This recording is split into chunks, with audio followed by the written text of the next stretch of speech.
के इस गुणत्रय विभाग योग में 14वें अध्याय में बताया कि मम योनिर महद ब्रह्म तस्मिन गर्भम दधाम्यहम्, मैं ही सभी भूतों में गर्भ के रूप में उत्पन्न होता हूं और गर्भ जो आगे बढ़ रहा होता है, उसका विकास हो रहा होता है, वह मेरे ही तेज से बढ़ रहा होता है।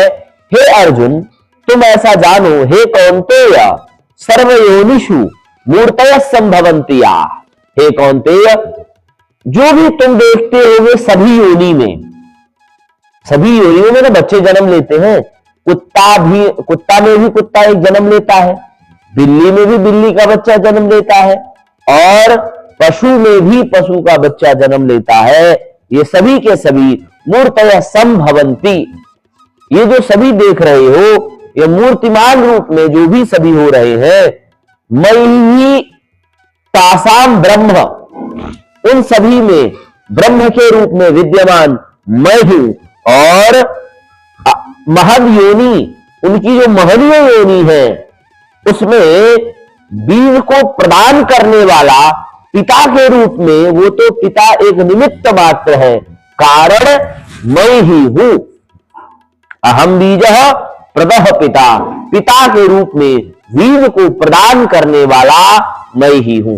इसीलिए शास्त्रों में यह भी विधान है, जिनको पुत्र पौत्रादि नहीं हो, भगवान ने गीता में कहा ही है, पितृणाम अर्यमा चास्मि, पितरों की सेवा के लिए हमें प्रयास करना चाहिए। वो ही भगवान विष्णु है। और जब किसी को पुत्र नहीं हो रहा हो, तो भगवान कृष्ण की उपासना करनी चाहिए, बाल गोपाल की उपासना करनी चाहिए, गोपाल की उपासना करनी चाहिए। किसी स्त्री का विवाह नहीं हो रहा हो, तो भगवान कृष्ण का ही शरण एकमात्र आश्रय है। तो भगवान सभी की रक्षा करते हैं और सभी के लिए भगवान के अंदर समान भाव है। तुम जाते किस भाव से हो?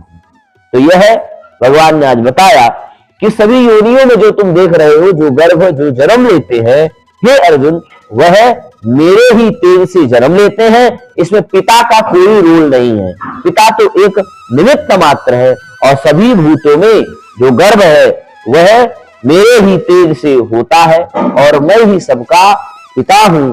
जन्म देने वाला भी मैं हूं और मृत्यु का कर्ता भी मैं ही हूं। सर्वयोनिषु कौन्तेय मूर्तयः संभवन्ति, तासाम ब्रह्म महद्योनि अहं बीजः प्रदः पिता।